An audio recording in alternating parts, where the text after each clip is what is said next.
I actually didn't put my name anywhere on this presentation, so I'm like, oh, But above your head. Yeah. Exactly. So with that, you see who we're talking to. So welcome everybody.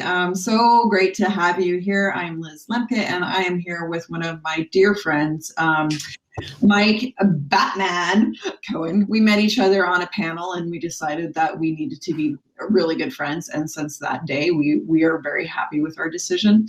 And we've asked Mike to talk to us because something that, here we've been talking a lot about these perfect, beautiful things. This, how is everything going? We have these beautiful, clean presentations. These are the results. This is how it works. So looking at, a little bit of that performance, but culture. But now we want to really talk about the learning culture, and learning culture is also about vulnerability. So one of the best speakers that I know who's able to talk very well about vulnerability and journeys is Mike. And so that's why I'm so excited. I was like, wasn't available, unfortunately. So you get me. So I had Mike. So welcome, Mike. Yeah, so this guy was available. Yeah, Brene Brown wasn't available to pop on. Yeah. Very cool. So yeah, imposter syndrome. This is obviously near and dear to me and my heart. For personal reasons, which I'm going to get into in a minute. I'm trying to wait just like an extra 30 seconds, let people interact, respond, come join the sesh, etc. Hey, Marie. Oh, hey, Letitia. You and I were chatting. Oh, very excited for this session. I don't want to let you down. So we've got another 14 seconds, and we'll rock the house here. I'm going to share my screen. And in the house. Boom. Boom, chakalaka, boom. All right. Are you seeing my screen? We are seeing your screen, and we're seeing the little elf. Oh, love so much. Love so much. Okay, guys.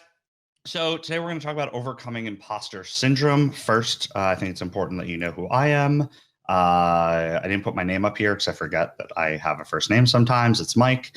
I am a sourcing subject matter expert. So that is in the wheelhouse of talent acquisition, in the finding and messaging of candidates. I'm a conference speaker. I do teach indoor cycling, which is something I do a few times a week and absolutely love. Speaking of love, I love GIFs. If you are not a fan of GIFs, memes, or moving images or humor, this is going to be a nightmare of a presentation for you. I am super demanding of data. I love opinions. But if you're going to try and impose your opinion as either fact or on someone else, I'm that person who says, cool, yeah, that's great. Show me the data. Last but not least, I am totally flawsome, which means I think I'm pretty awesome and totally full of flaws. To be frank, I think everyone is flawsome. So agenda, here's what we're going to do. We're going to go over what's imposter syndrome. What does it actually look like? There are 5 kind of archetypes for imposter syndrome. We're going to go over those really quick. We're going to talk about how we overcome that. And then I'm going to share with you a personal story, which is, to be fair, super vulnerable. So any love y'all want to give in the feed, I will gladly take it. So what is imposter syndrome? I looked it up like I do everything else because I want the data to support it, right? And you guys can see this, and a lot of this, speaks to the idea of accepting what's happening to you and not trying to pass the buck and not being able to accept, good things about yourself. But when I was reading this, I always like to come up with my own definition, which I can do because I'm presenting, and frankly, you can't stop me because I'm already in the middle of this thing. So my definition is when you don't own your good shit. Why did I bleep it out on screen? I don't know. I have no answer. It just seemed like the right thing to do when I was making the slide. So this for me is the definition of imposter syndrome, right? When maybe it's tough taking critical feedback, but we can still kind of see it. Maybe we can see some of our faults. But the second someone says, wow, you're really good at that, or oh my gosh, you're an expert in this thing, it's like, oh, well, no, I'm just this, or like, no, I just learned from here. No, I just take from, right? That is imposter syndrome. Feeling unworthy of the awesome shit you do. So, what does imposter syndrome look like? I'm going to abbreviate it IS because I'm a millennial and I abbreviate everything. So you guys can read this. So I'm going to go down one at a time and just kind of talk about what these actually look like. So when it says the inability to assess your skills, what it's talking about is not just on the negative side, right? I think we can all pick out some stuff that we're not great at, but can you assess the things that you are actually really good at? And can you assess the things that maybe that you're not even just really good at, but that you're better than most at, right? And that's really uncomfortable to say, right? Because it sounds like you're bragging, it sounds egomaniacal, but are you accurate? Can you actually look at yourself and be like, you know what? I kind of rock in these areas, right? Are you one of those people, like I just mentioned, who, like, when somebody says, oh my gosh, you were so great at, instructional design creation, and you're like, oh, no, I just look everything up online and the answer, blah, blah, blah, whatever bullshit excuse you're giving. Or are you able to actually accept, like, hey, thanks. I know that. Thank you. Right. A big one is fear of not living up to expectations. Right. I suffer from this a ton, where the expectations that I believe people put on me or I put on myself, I have this constant fear that I'm not doing good enough. Right. I need their validation. I need people to tell me, hey, you're doing great, Batman. Thank you so much. I'm like, oh, thanks, guys. Right. Sabotaging your own success is a great one. I dealt with this in a little while through my own life and program, which I'll share at the end here. But it's that idea of kind of waiting for the other shoe to drop, right? When things are really awesome and you're like, okay, when's this shit gonna end, right? It's like, well, don't sabotage yourself, right? If that's something that you feel like you do a little bit often, that may be leading into some of this imposter syndrome. And then the last is, I don't know if you guys have done this, set these like extreme goals for yourself, right? And then oddly enough, you don't always hit those extreme goals and getting just really disappointed, like we failed, right? Like I want to, one of my goals is I want to change the way that sourcing is done. And I want to change the way that the community looks at sourcers, right? And then it's like when that doesn't happen and I talk to people who are like, no, sourcers, you guys are like junior recruiters, right? I'm like, fuck, what am I doing? What's wrong with me, right? And it's like, that's not on me, right? It's a very challenging goal. It's going to take me a lifetime if I ever accomplish it.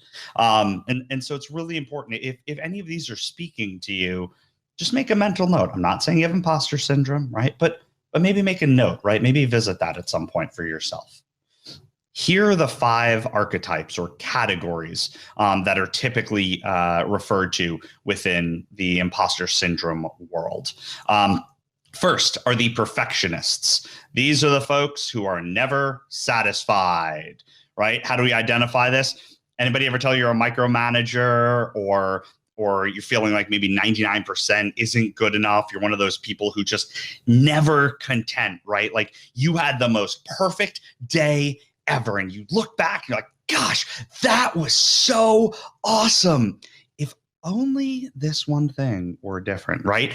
Probably leaning in that perfectionist stance. So how do we overcome that? How do we overcome that need for everything to be just right? Celebrate your achievements, right? My wife struggles with this a ton, right? She is a perfectionist, and to be fair, she's effing awesome, right? But she struggles. And so one of the things I told her last year was like, hey, you need to celebrate all your achievements, not just like these huge ones that you set on yourself, but like celebrate any of the little achievements. This awesome thing happened. Great. Let's celebrate. Let's go out to dinner. Let's go do something, right? Tell me so I can go get you some flowers or balloons or something to give you those endorphins, right? Take your mistakes in stride. This is really hard. This is an issue for me personally. But reminding myself that I will always learn and grow faster and more from failure than I will from success. And that is a proven fact. If you can fail and learn from your failures, the more you do that, the more success you will see over time. Success does not breed efficient growth, right? And then this is an easy one. I always want everything to be perfect, right? Something's 95% done. I'm like, yeah, let's not release it yet. Let's just wait. We have the last 5%. No. act before I'm ready, put it out there. It's okay. People don't expect perfection. It's really hard for me to wrap my head around, right? What if they see the mistake I made? Gives a shit. Everybody makes mistakes. We're all totally effed in our own awesome way. Number 2, the experts. They need to know everything. So what does that look like? Well, how do you know, right? Are you only doing things that you know you can ace, that you're going to be awesome at, right? Are these things that when you get into a situation, you want to learn everything you possibly can, sign up for Udemy courses, look up the YouTube videos, reach out to the leaders in the space, read a couple of articles, and then sign up for a college level course and see, well, what's it going to take for me to get my master's in this thing? It's like, wait, they don't offer a master's in that. You're being a little cray, right? And so these are the folks who really need to know before they move forward. And it can be a huge hindrance, which is weird because at the same time you tell those people, hey, you're kind of an expert on this thing, and they're like, oh no, I don't know that much. I don't know that much, right? So what can we do? What can we do if we find that we're one of these folks, right? Number 1, be aware of the procrastination. I know it sounds like if you watch those 200 hours of videos and complete the 2 Udemy courses that it's going to help you a ton. It's not. Remember that perfection is the enemy of good enough. Okay. Just in time learning. So this is a really tough one for me. I'm one of those people who needs to know all of the things before I take one step forward, which is, hey, what's it going to take you to get from point A to point B? Cool. Learn that shit. Yeah, I know there's some other stuff when you're going from point T to point U that you're going to probably have to learn, but like, why don't you complete the 20 steps before you get there, right? And I struggle with this. And the last one was actually really interesting to me about mentoring others. And they say that as one of the people who are experts and struggle with this, if you can mentor other people, it will help give you the confidence and also help you realize that, hey, when you're flooding other people with all the data you think you need, they're not actually really learning and they're not able to succeed. And so it'll actually help in the long run of getting yourself out of that boat, out of that zone. Guys, I know I didn't say this already. If you have questions, put them in the feed or in the Q&A. I'm checking it constantly. So by all means, contribute, chat, hang out. The next one, the natural genius. They already know everything, right? I know this sounds super arrogant, egomaniacal, think like, no, I'm a natural genius. But here's the deal. They're simply the folks who excel at most of the things they do easily, right? This really, this damaged me as a child. I come from a relatively bright family intellectually. And so I never struggled at school. I was a straight A honor roll student. I went to college halfway through my freshman year. I graduated in 3 years. It just never was difficult to me. And so what did I wind up doing? I wound up avoiding things I wasn't good at because everything else came easy to me that I did. And it's like these other things, I'm like, nah, I don't have a need to do that, right? And the downside is if things, generally speaking, come easy to you and you stick to the things that do, man, is it rough on the confidence and the ego when there's a setback or when you fail at something. So what did I have to do to overcome that one part of the problem I had? I have to understand constantly I'm a work in progress, right? And so I talk pretty consistently to folks in my life about the mistakes that I'm making, both to kind of voice it, but also for the affirmation of like, hey, that's cool. Everybody makes mistakes, right? And then I have to always be thinking of like, if I am saying, well, I'm just not good at that. Well, that's just not my thing. I have to think, is that an excuse? Or am I really not good at that thing, right? Basketball. I'm just not good at basketball. That's a fact, right? I'm 5'10", 40 pounds overweight. I'm half Jewish. I can basically shoot if I'm standing still 5 feet away from the basketball hoop. Outside of that, I am useless. Outside of that, I have to really think, am I not good at this or am I scared to do this thing? The next is the soloist, the I've got this, right? Like, I'm good. I've totally got this already. I know what I'm doing. So these are the folks who shy away from teamwork. So if you're saying like, no, I don't think I need anybody's help, right? Or you're one of the people who focuses really hard on the project instead of your own needs, maybe evaluate this, right? Because there's a time value of your money, right? There's a value to the time you spend on things. And while it's true, maybe you could do a better job than anybody else on that thing, right? I've certainly fallen into that trap. I did it when I was planning a conference last year, right? I was planning the Global TA Day conference with a guy, Jim Schneider. And I was like, you know what? I can do this on my own. I don't need to ask for help from other people. And I did. And I completely lost every facet of my life except conference planning for like 3.5 weeks. That was it. Like that was all I did. No working out. I didn't get to spend time with my wife. It was just like, I planned this conference. And do I believe I could have done it better than other people? Yeah, I do, to a point. Do I think I could have done it twice as well? No. If somebody else could have done it 90% as well as me, which wouldn't have been very difficult, what would have been the trade-off for me there, right? And I think that's really important to think about, Liz Lemke, or anybody, honestly. So one of the other things is removing the can or should versus the efficacy of that. Can you do that thing? Yeah. Is it going to be the most effective to have you do the entire thing? Or is it going to be the most, as you would see it, correct because you're the one doing it, right? And an important way to get around this is just building trust with the people around you. It's really hard to ask for help. And it's really hard to ask for help if you aren't already engaged in some type of relationship with someone where you have that level of trust to be able to say, hey, I could do this, but I think I need some help getting it done, right? That's uncomfortable. It's vulnerable. So the fifth one, which you'd think would be my favorite, it is not.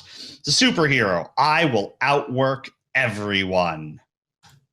So are you one of the people like overwork and you hate not actually doing work stuff, right? And having like a slower period. And do you oftentimes forget about the stuff you love in your life because work is so consuming? I will tell you, this is not generally me. This is, I get it. It's kind of a blasphemy for me to say that, but like not usually my cup of tea on this one. But a lot of folks are. A lot of the people who are really proud that they work 90 hours a week, and you know those old Goldman Sachs financial analysts who are like, well, I slept under my desk 3 times this week. I'm like, that is so sad. I don't think that's cool at all. That sucks, right? So how do we do this? If we move away from the need for external validation, this is tough. This is things like mindfulness and meditation really help with. Is focusing on what do I need, what makes me feel good about myself. Because then the idea of working those 90-hour weeks and going crazy and forgetting all your passions and hobbies to work become a little less important to you, right? Because you know for you what it takes to validate internally, validate the things that are important for you. The last one on here is really tough, is gauging how much work is reasonable, because there's always going to be more work to do, right? As a recruiter, I'm never at the end of the day going, all right, got it all done. We're good here. I am done for the day. I just choose at some point to stop working to pick it right back up again the following morning. That is really tough. Is it hours? Is it a feeling? Is it knowing yourself well enough to say, hey, I've hit burnout. I'm done. The law of diminishing returns, right? Like, what does that look like? And there's no right answer, but it's something that you have to experiment with yourself, right? And so overcoming this syndrome, I guess, for lack of better words, takes a few different things. And I'm going to go through these one at a time. I'll be pretty quick. So awareness, right? This goes back to the idea of like addiction, right? If you don't know you have a problem, it's going to be hard to address the problem. And so I will say in finding out the awareness for yourself is, am I able to receive compliments from the community? Am I in a position that I believe I deserve or have the merit to be in? If your answer to those questions is no, then maybe that's something you should take a look at. Okay. Number 2, talk about it.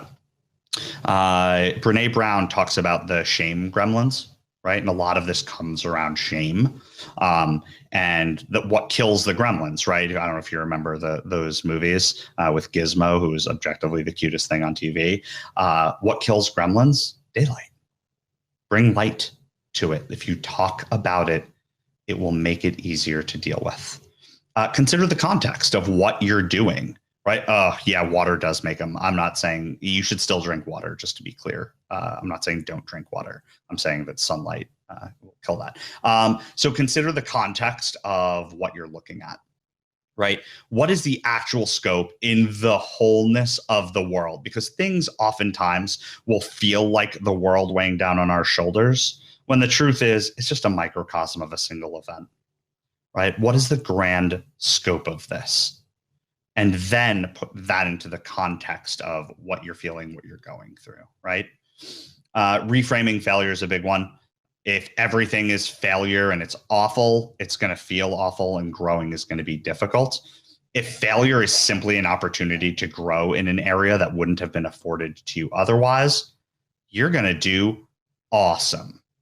So reframe that. Yeah, it sucks. No one likes failing. But guess what? We as a species and a culture need to get more comfortable being uncomfortable. Life isn't supposed to be roses and rainbows and unicorns all the time. It's okay not to be okay. Seek support. This is a big one. Find either a therapist, which I can't speak highly enough of, by the way. Find a group of humans who share common issues and things like that. Or find a friend or a family member that you can just open up to and just share, hey, here's how I'm feeling, right? And maybe you don't need feedback. Maybe you just need to talk about it and get it out there. Maria, I love that. Yeah. It's not that you can't do it or you haven't done it. It's that you haven't done it yet. And the last one is be kind to yourself. One of the things I do every morning is I journal. I have a 5-minute journal. It's about gratitude. And the last thing is I have to say 3 positive affirmations about myself. And they have to be real affirmations, and I have to own that. And it's really difficult to do. But take the time. Be kind to yourself. So here's my story. This is all true shit.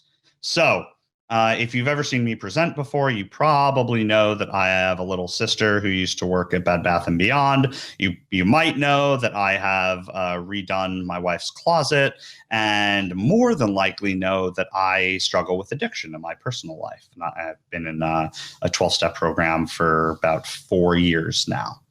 And going through this process was really difficult for me. So I want to share with you kind of what built up my imposter syndrome, what it looked like, and then what it looks like now. And part of this presentation for me, it's the first time I've done this, is sharing with you not about just the shit I've gone through, but about the other side, the good things, right? The positive things I look at, with pride about my life. And so I always tended to go all in and just do way too much, right? So I decided I wanted to start getting into running back when I lived in New York. And so I said, hey, I'm going to run 100 miles in 1 month. And I posted about it all the time. And why? Why would I possibly want and or need to do that? Because I needed that validation, right? I needed to know that I was going to out hustle everybody else. I needed to know all of the everything. Right? I did it. It just sucked. I made very questionable choices about fashion at the time because I needed to stand out. Right? I built up this idea of grandiosity and this persona of needing to be somebody that other people like, oh my gosh, it's blah, blah, blah, right? And I constantly put myself in situations where people wanted to be around me or thought I was cool. Right? It didn't matter what I thought about myself. Right? Like, look at those pants. Who possibly puts those on and thinks these are cool? Yeah, I actually still own those pants. So like, hold your judgments. Okay. But I put myself in these situations because I needed the validation. I needed to know that I was good enough. Right. And that people liked me. And I did some interesting things for attention. I am not going to go into explaining what these were for. It's literally not important. I could explain it to you. It's not going to make the situation or pictures any better. But as you can see, I did a lot of things to try and stand out and to make myself appear like this awesome person, right? And this is all through my addiction. So why is this important? Well, as we've progressed forward now, right? It's been really hard for me I'll go back one. It's been really hard for me to accept that after going through recovery and staying focused on my own mental and emotional health and wellness, that I actually can become the person that I was pretending to be, right? And so what does that look like now, right? What's on the other side of all that? Well, I learned that I love volunteering, right? As you'll see on the right-hand side, it's when I made my baptism. I got rebaptized, I guess. And the left picture is me leading a volunteer group to muck out houses after the hurricane. And this middle picture, although it looks like a fun dress-up party, we actually did a 30-something mile bike ride for kids with mental disabilities, right?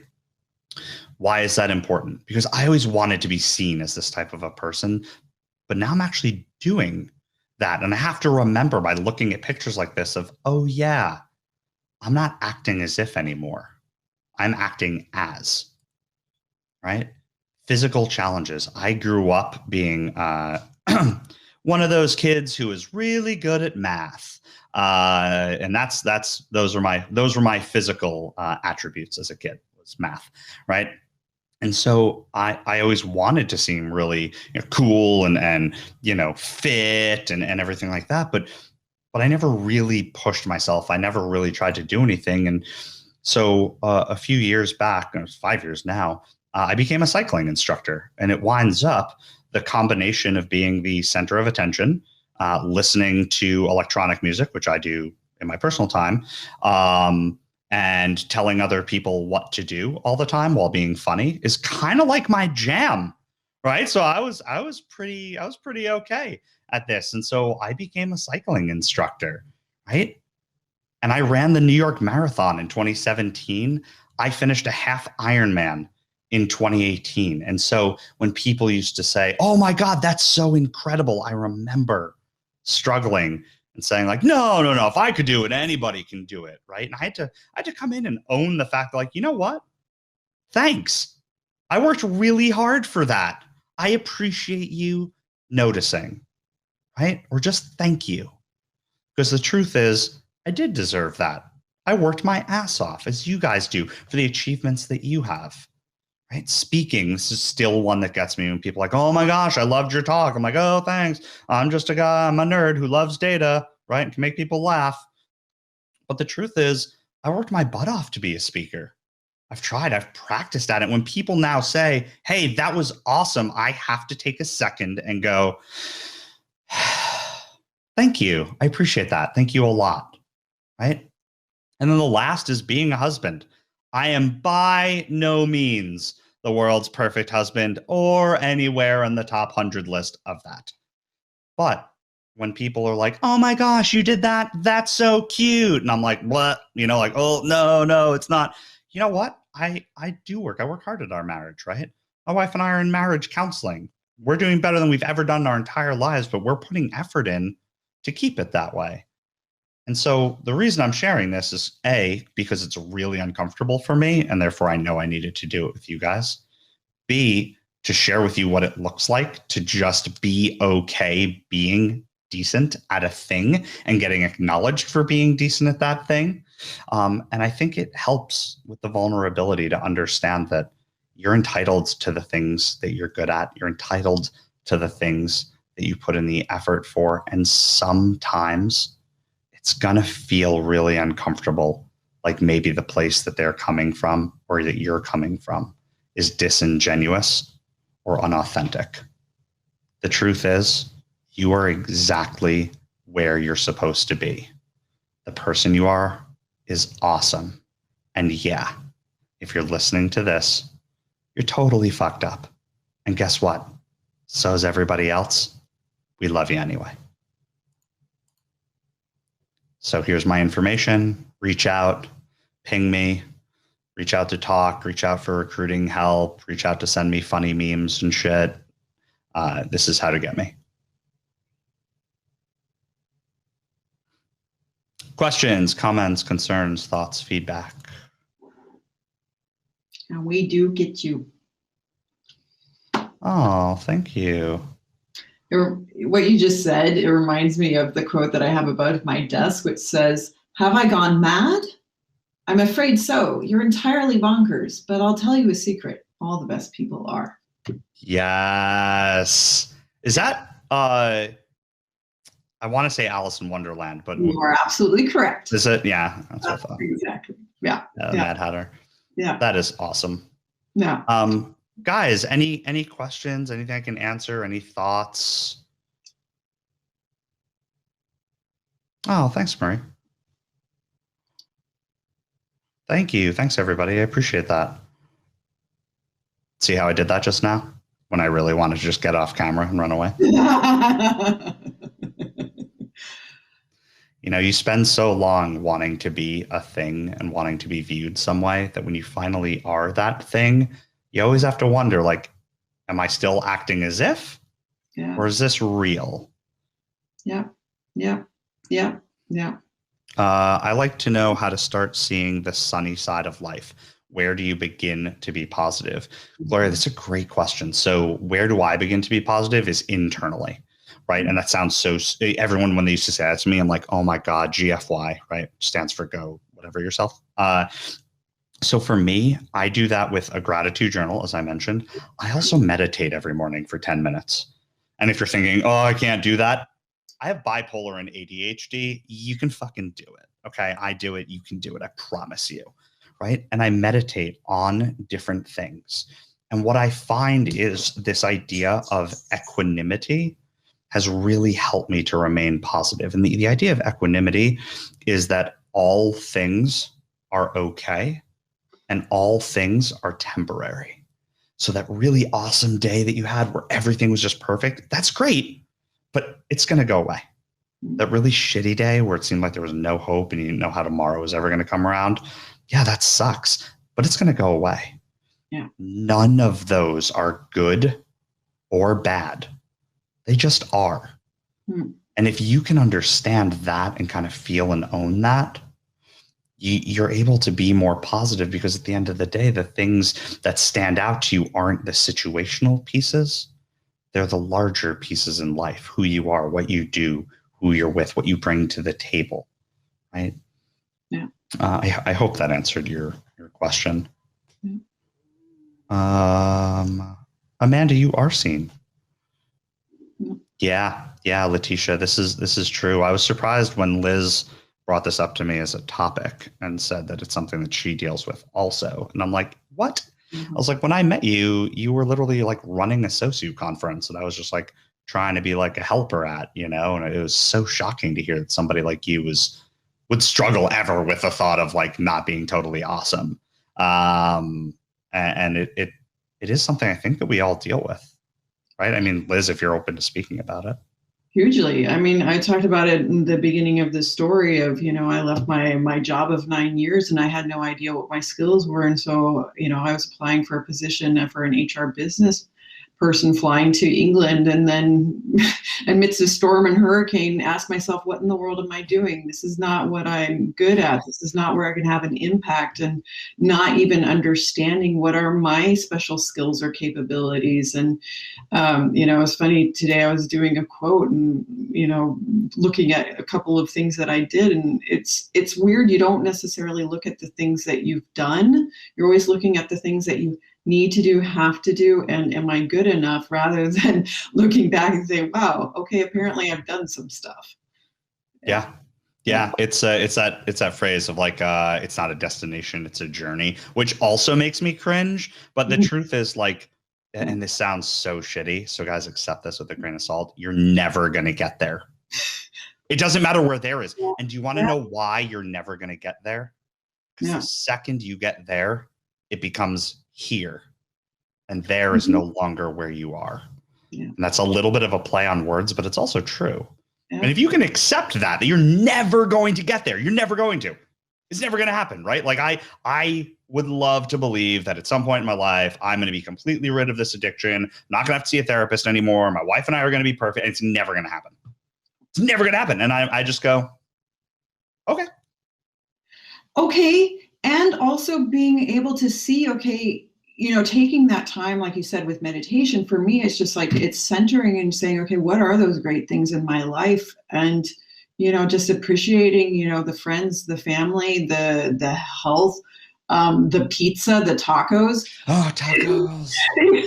Just back to that piece of, how do you bring the joy in? It's like, even, there's gratitude practice, but it's also making sure that you take the time and saying, okay, what am I doing this for? So I love that old quote from Goethe, the things that matter most cannot get in the way. The things that matter least cannot get in the way of the things that matter most.